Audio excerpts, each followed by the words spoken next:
धर्म का पतन कोई अचानक हुई दुर्घटना नहीं है और न ही ये किसी षड्यंत्र या नास्तिक विचारधारा की जीत का परिणाम है, बल्कि ये स्वयं धर्म की आंतरिक विफलता से पैदा हुई एक ऐतिहासिक प्रक्रिया है।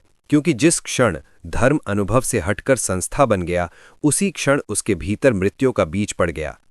आरंभ में धर्म किसी ग्रंथ में नहीं था, किसी मंदिर, मस्जिद या चर्च में नहीं था। वो तो मनुष्य के भीतर उठने वाली उस पहली चिंगारी की तरह था, जहां अस्तित्व से सीधा साक्षात्कार होता है, जहां प्रश्न नहीं होते, केवल विस्मय होता है। लेकिन जैसे जैसे समय बीतता गया, अनुभव की जगह व्याख्या ने ले ली, मौन की जगह शब्दों ने और ध्यान की जगह नियमों ने, और धर्म धीरे धीरे एक जीवित नदी से सूखी हुई नहर बन गया। ओशो बार बार इस बात पर जोर देते हैं कि धर्म कभी भी सिखाया नहीं जा सकता, वो केवल जिया जा सकता है। लेकिन जब धर्म सिखाया जाने लगा, तब वो शिक्षा बन गया, और शिक्षा हमेशा अतीत से आती है, जबकि धर्म का संबंध वर्तमान से है।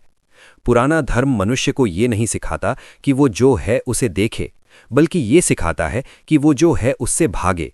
उसे पापी कहा गया, दोषी कहा गया, अधूरा कहा गया, और फिर उसे एक आदर्श पकड़ा दिया गया, ईश्वर, अवतार, पैगंबर, तीर्थंकर, और कहा गया कि तुम ऐसे नहीं हो, तुम्हें ऐसा बनना चाहिए। यही होना चाहिए धर्म का सबसे बड़ा जहर है, क्योंकि ये मनुष्य को दो हिस्सों में बांट देता है, एक वास्तविक और दूसरा नकली। वास्तविक को दबाया जाता है और नकली को सजाया जाता है, और यहीं से पाखंड जन्म लेता है। मंदिरों में झुकने वाले लोग भीतर से सीधे नहीं रह जाते, वे अपने भीतर छुपाते हैं और बाहर दिखाते हैं।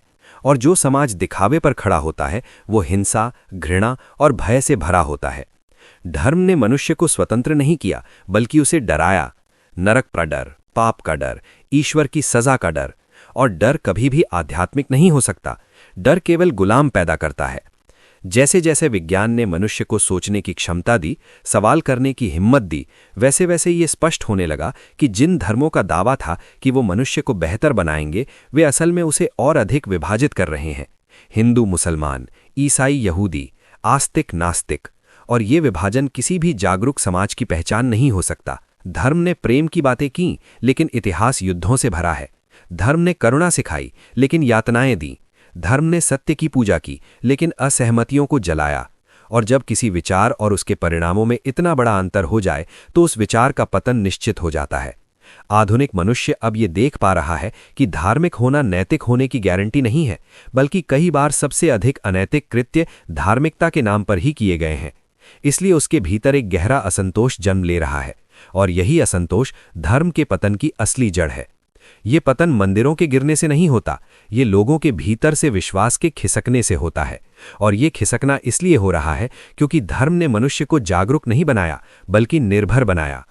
ओशो कहते हैं कि जब कोई व्यवस्था तुम्हें स्वयं पर भरोसा करना नहीं सिखाती, बल्कि किसी किताब, गुरु या ईश्वर पर निर्भर बना देती है, तो वो व्यवस्था आध्यात्मिक नहीं, राजनीतिक होती है। धर्म सत्ता बन गया, भीड़ को नियंत्रित करने की सत्ता, नैतिक पुलिस की सत्ता। और यही कारण है कि नया मनुष्य अब इस ढांचे को अस्वीकार कर रहा है। वो ये नहीं कह रहा कि ईश्वर नहीं है, वो ये कह रहा है कि तुम्हारा ईश्वर मुझे आज़ाद नहीं करता। और यही फर्क है पुराने नास्तिक और नए जागरूक मनुष्य में। पुराना नास्तिक गुस्से में ईश्वर को नकारता था, नया मनुष्य शांत होकर धर्म को पार कर जाता है। ये पतन आवश्यक है, क्योंकि जब तक पुराना नहीं टूटेगा, नया जन्म नहीं ले सकता। और ये टूटन किसी बाहरी क्रांति से नहीं, बल्कि आंतरिक समझ से आ रही है। आज का मनुष्य देख रहा है कि पुजारी खुद ध्यान में नहीं है, गुरु खुद भय में जी रहा है, संत खुद सत्ता के पीछे भाग रहा है। और जब मार्गदर्शक ही अंधा हो जाए, तो यात्री रास्ता बदलता है। ये एपिसोड इसलिए महत्वपूर्ण है क्योंकि ये स्पष्ट करता है कि धर्म का पतन कोई त्रासदी नहीं, बल्कि एक अवसर है। उस क्षण का अवसर जब मनुष्य पहली बार बिना किसी सहारे के खड़ा होना सीख रहा है, बिना किसी ईश्वर के नाम के, बिना किसी शास्त्र के आदेश के, केवल अपनी जागरूकता के बल पर। ओशो के अनुसार यही वो गर्भकाल है जहां से नया मनुष्य जन्म लेगा। लेकिन उससे पहले पुरानी आस्थाओं का मरना जरूरी है, क्योंकि जो मरने को तैयार नहीं, वो जन्म लेने योग्य नहीं। धर्म का अंत दरअसल झूठे धर्म का अंत है, और जैसे ही ये झूठ गिरता है, वैसे ही मनुष्य के भीतर एक खाली जगह बनती है। और वही खाली जगह डरावनी नहीं, बल्कि संभावना से भरी हुई है, क्योंकि शून्य ही सृजन की पहली शर्त है। नया मनुष्य किसी नई विचारधारा का नाम नहीं है, ना ही ये पुराने धर्मों का संशोधित संस्करण है, बल्कि ये उस चेतना का परिणाम है जो पुराने ढांचों से ऊब चुकी है और अब किसी भी तरह के मानसिक गुलामी को स्वीकार करने के लिए तैयार नहीं है। नया मनुष्य इसलिए पैदा हो रहा है क्योंकि पुराना मनुष्य दो ही चरम सीमाओं में जीता रहा।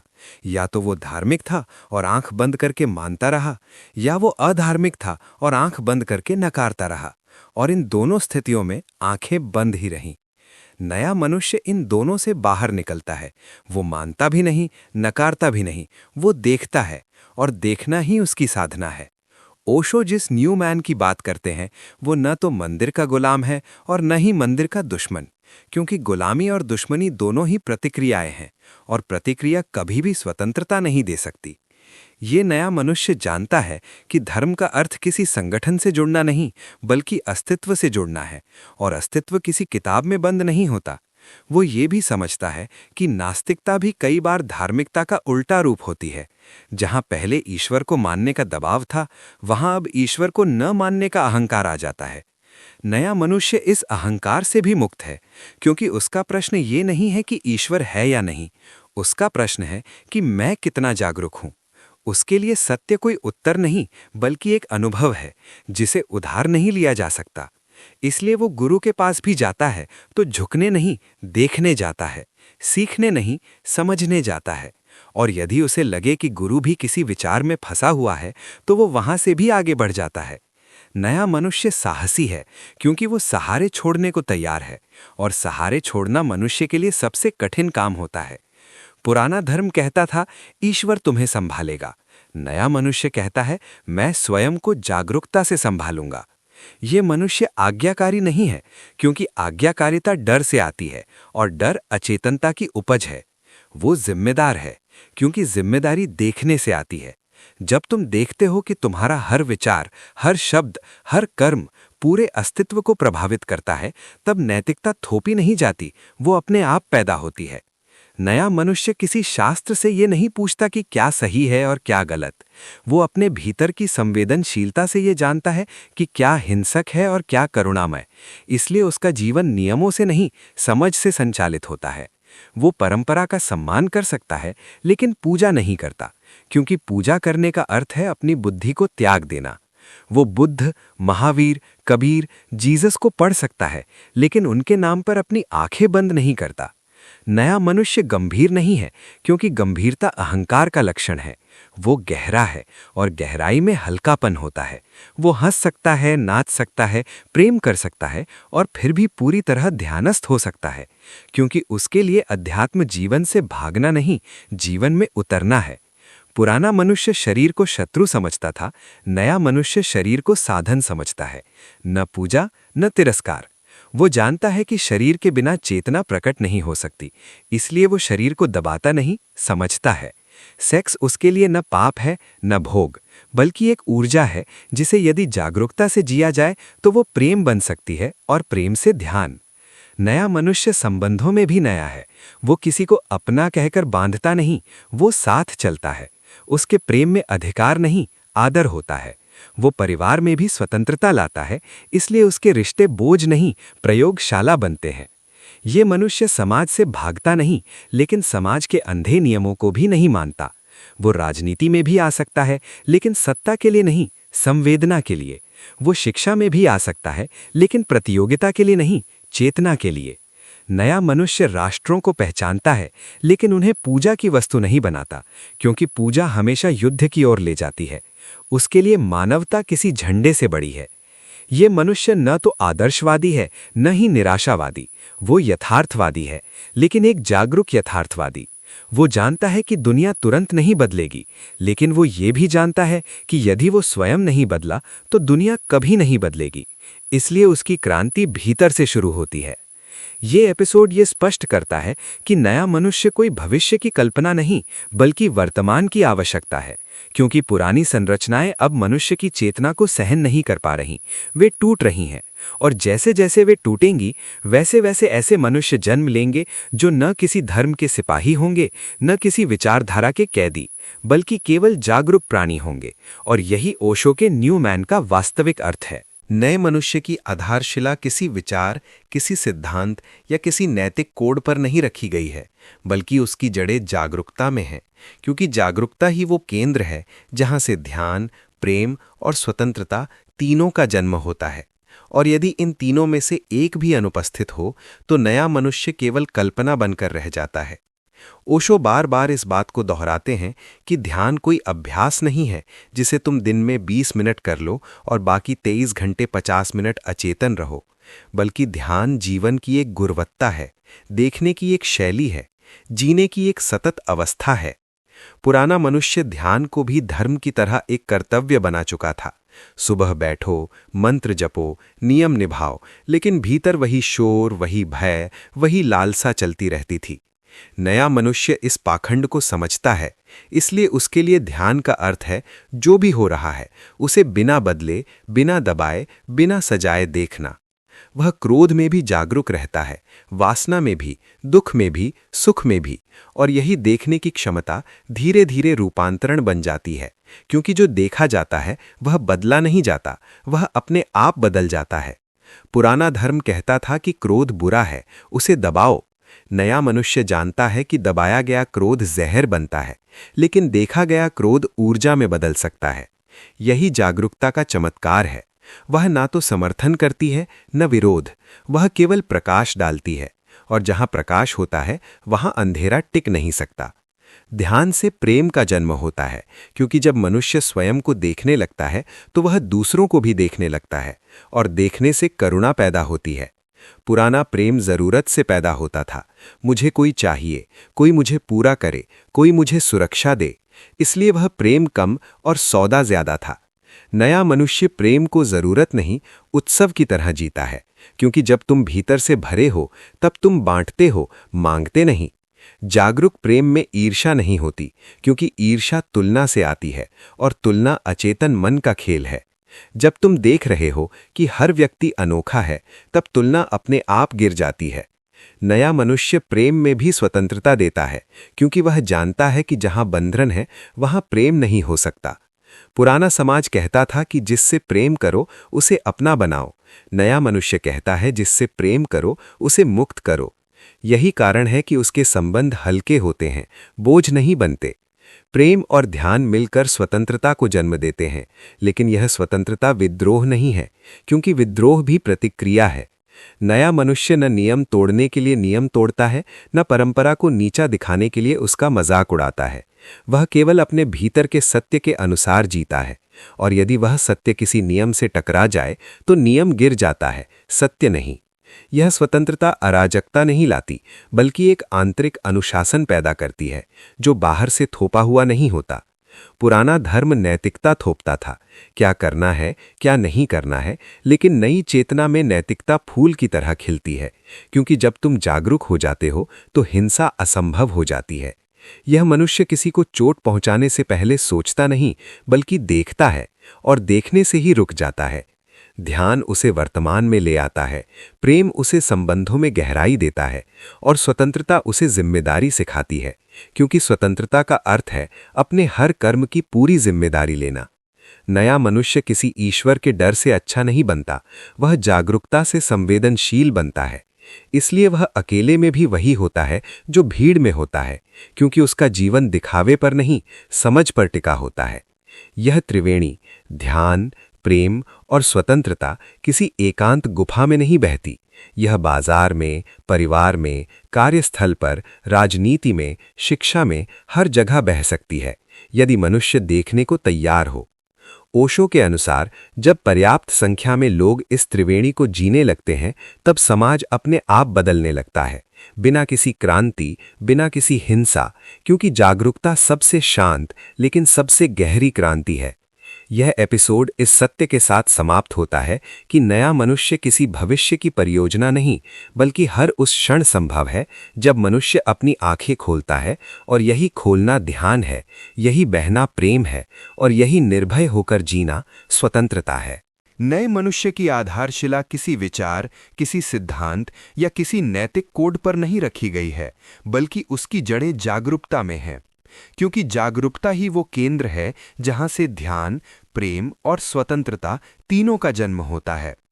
और यदि इन तीनों में से एक भी अनुपस्थित हो तो नया मनुष्य केवल कल्पना बनकर रह जाता है। ओशो बार बार इस बात को दोहराते हैं कि ध्यान कोई अभ्यास नहीं है जिसे तुम दिन में 20 मिनट कर लो और बाकी 23 घंटे 50 मिनट अचेतन रहो, बल्कि ध्यान जीवन की एक गुणवत्ता है, देखने की एक शैली है, जीने की एक सतत अवस्था है। पुराना मनुष्य ध्यान को भी धर्म की तरह एक कर्तव्य बना चुका था। सुबह बैठो, मंत्र जपो, नियम निभाओ, लेकिन भीतर वही शोर, वही भय, वही लालसा चलती रहती थी। नया मनुष्य इस पाखंड को समझता है, इसलिए उसके लिए ध्यान का अर्थ है जो भी हो रहा है उसे बिना बदले, बिना दबाए, बिना सजाए देखना। वो क्रोध में भी जागरूक रहता है, वासना में भी, दुख में भी, सुख में भी। और यही देखने की क्षमता धीरे धीरे रूपांतरण बन जाती है, क्योंकि जो देखा जाता है वो बदला नहीं जाता, वो अपने आप बदल जाता है। पुराना धर्म कहता था कि क्रोध बुरा है, उसे दबाओ। नया मनुष्य जानता है कि दबाया गया क्रोध जहर बनता है, लेकिन देखा गया क्रोध ऊर्जा में बदल सकता है। यही जागरूकता का चमत्कार है। वो न तो समर्थन करती है न विरोध, वो केवल प्रकाश डालती है। और जहां प्रकाश होता है वहां अंधेरा टिक नहीं सकता। ध्यान से प्रेम का जन्म होता है, क्योंकि जब मनुष्य स्वयं को देखने लगता है तो वो दूसरों को भी देखने लगता है, और देखने से करुणा पैदा होती है। पुराना प्रेम जरूरत से पैदा होता था, मुझे कोई चाहिए, कोई मुझे पूरा करे, कोई मुझे सुरक्षा दे, इसलिए वो प्रेम कम और सौदा ज्यादा था।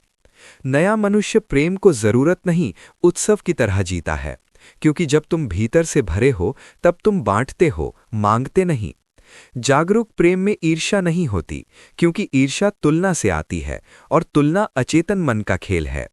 जब तुम देख रहे हो कि हर व्यक्ति अनोखा है, तब तुलना अपने आप गिर जाती है। नया मनुष्य प्रेम में भी स्वतंत्रता देता है, क्योंकि वो जानता है कि जहां बंधन है वहां प्रेम नहीं हो सकता। पुराना समाज कहता था जिससे प्रेम करो उसे अपना बनाओ।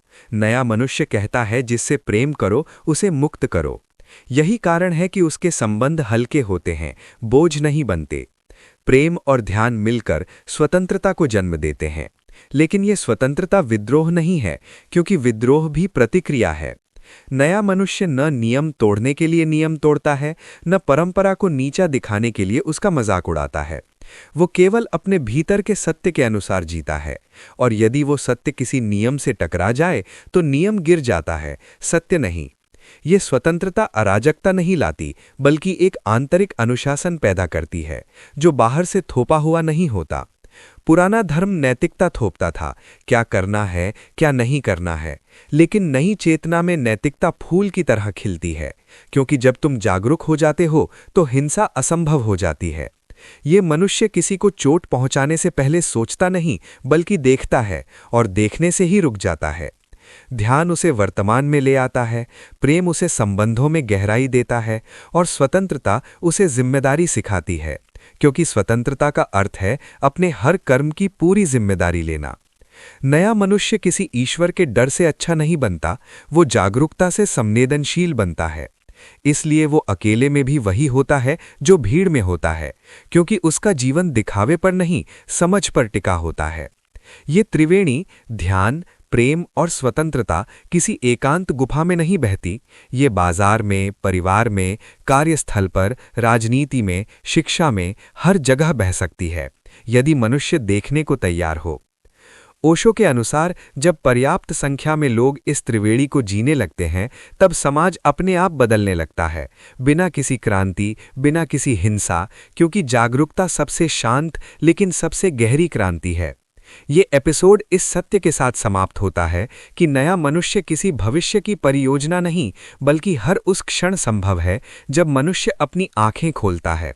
और यही खोलना ध्यान है, यही बहना प्रेम है, और यही निर्भय होकर जीना स्वतंत्रता है।